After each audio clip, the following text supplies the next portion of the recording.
ایک زمانے کی بات ہے، ایک بہت بڑا سیب کا درخت تھا۔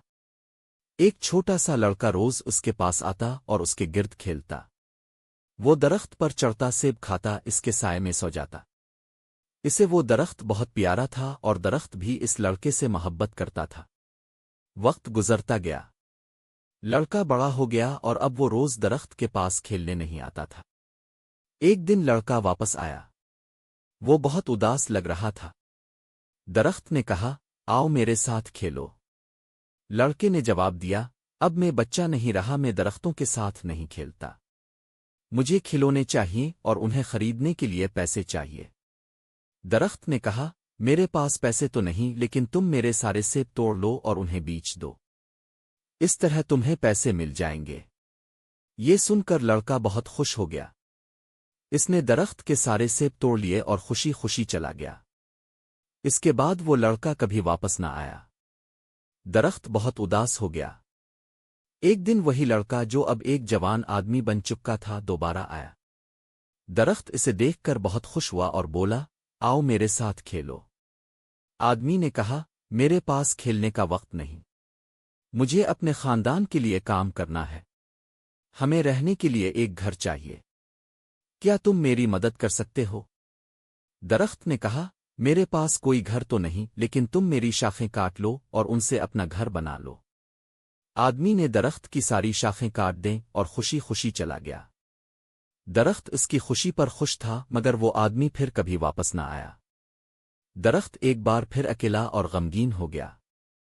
ایک گرمیوں کے دن وہ آدمی پھر آیا۔ درخت اسے دیکھ کر بہت خوش ہوا اور بولا، آؤ میرے ساتھ کھیلو۔ آدمی نے کہا، میں بوڑھا ہو گیا ہوں، میں سکون کے لیے سمندر کی سیر کرنا چاہتا ہوں، کیا تم مجھے ایک کشتی دے سکتے ہو؟ درخت نے کہا، میرا تنا کاٹ لو اور اس سے اپنی کشتی بنا لو، تم دور تک سفر کرو اور خوش رہو۔ آدمی نے درخت کا تنا کاٹ دیا، کشتی بنائی اور سفر پر نکل گیا۔ وہ بہت عرصے تک واپس نہ آیا۔ آخرکار آدمی نے جواب دیا، میں اب اس کے لیے بہت بوڑھا ہو چکا ہوں۔ درخت نے آنسوؤں کے ساتھ کہا، میرے پاس اب صرف مرجھائی ہوئی جڑیں ہی باقی ہیں۔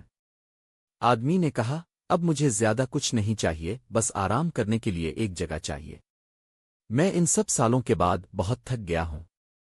درخت خوشی سے بولا، بہت خوب، بوڑھے درخت کی جڑیں ٹیک لگا کر آرام کرنے کے لیے بہترین جگہ ہوتی ہے، آؤ میرے پاس بیٹھو اور آرام کرو۔ آدمی بیٹھ گیا اور درخت آنسوؤں کے ساتھ مسکرایا۔ سبق: یہ درخت ہمارے والدین کی طرح ہے۔ جب ہم چھوٹے ہوتے ہیں تو ہمیں امی ابو کے ساتھ کھیلنا اچھا لگتا ہے۔ جب ہم بڑے ہو جاتے ہیں تو ہم انہیں چھوڑ دیتے ہیں اور صرف ضرورت مشکل کے وقت ان کے پاس آتے ہیں۔ لیکن والدین ہمیشہ ہمارے لیے موجود رہتے ہیں اور ہمیں خوش کرنے کے لیے اپنی ہر چیز قربان کر دیتے ہیں۔ ہمیں لگتا ہے کہ لڑکا درخت کے ساتھ ظالمانہ رویہ رکھتا ہے، مگر حقیقت میں ہم سب اپنے والدین کے ساتھ ایسا ہی سلوک کرتے ہیں۔ ہم ان کی قربانیوں کو تب تک نہیں سمجھتے جب تک بہت دیر نہ ہو جائے۔